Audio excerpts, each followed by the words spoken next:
vanished into thin air. The D.B.Cooper mystery. On a stormy night in 1971, a man boarded a plane and disappeared into the sky, taking 200 and the truth with him. Who was he? Where did he go? And how did he vanish without a trace? This is the chilling story of D.B. Cooper, the man who stole not just money, but an entire piece of American history.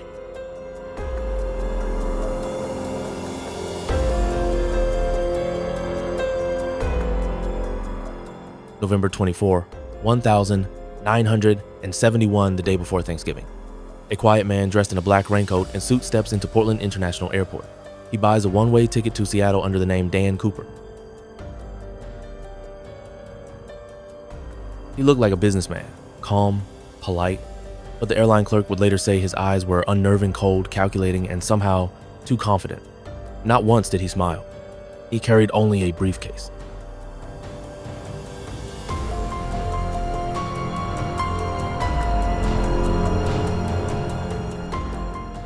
Shortly after takeoff, Cooper handed a folded note to a flight attendant. She assumed it was his number and slipped it in her pocket.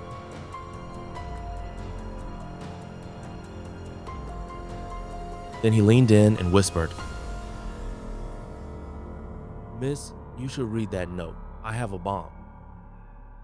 Inside his briefcase, red cylindrical tubes, wires, a battery or so, it appeared.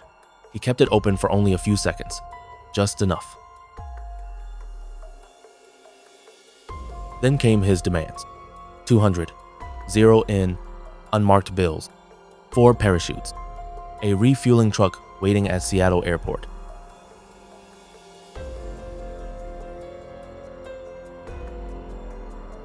Oddly calm, Cooper sipped bourbon while waiting. One passenger swore they saw a faint red glow from the briefcase when Cooper lifted it slightly. Seattle-Tacoma Airport became the silent eye of the storm. The FBI mobilized, the airline complied, the passengers were released unharmed, the crew stayed.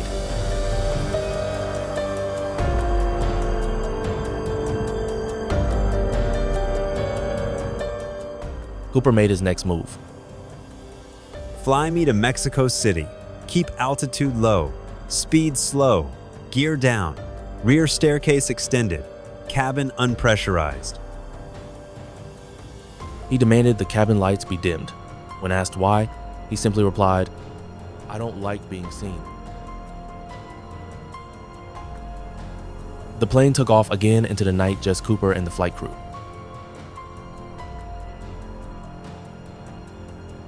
At 8:13 p.m., somewhere over the freezing forests of southwestern Washington, the plane jolted.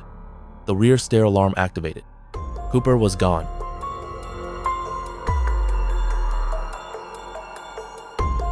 He had jumped into darkness, freezing rain, and 200 miles per hour winds with a parachute and 200 strapped to his chest.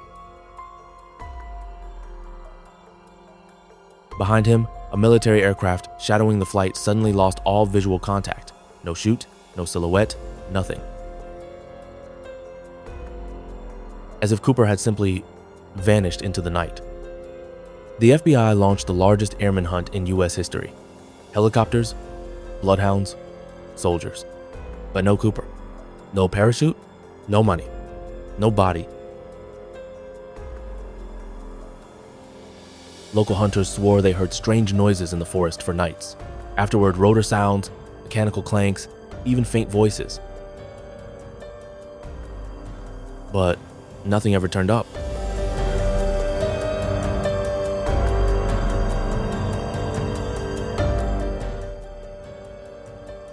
Nine years later, a young boy digging in the sand near the Columbia River found something strange. 3 bundles of rotting, 20 bills totaling $5,800. Serial numbers matched the ransom money. Yet experts said the bundles looked intentionally placed, not scattered by water, not buried by time, but left there on purpose. Then came more eerie details.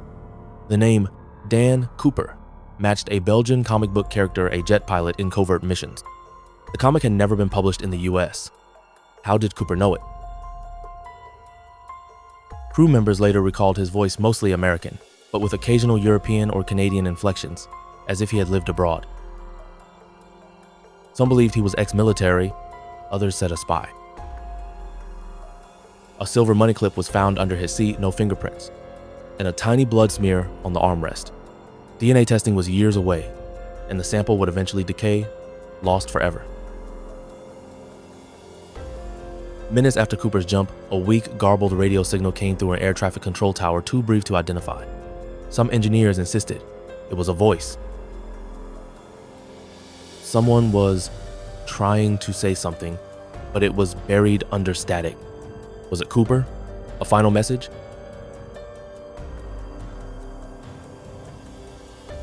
Years later, in a bar in Vancouver, a man in a fur-lined coat paid with a very old 20 bill.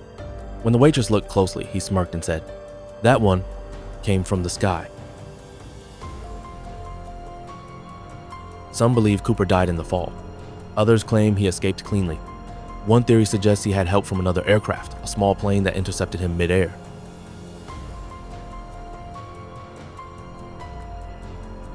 Too crazy to be true?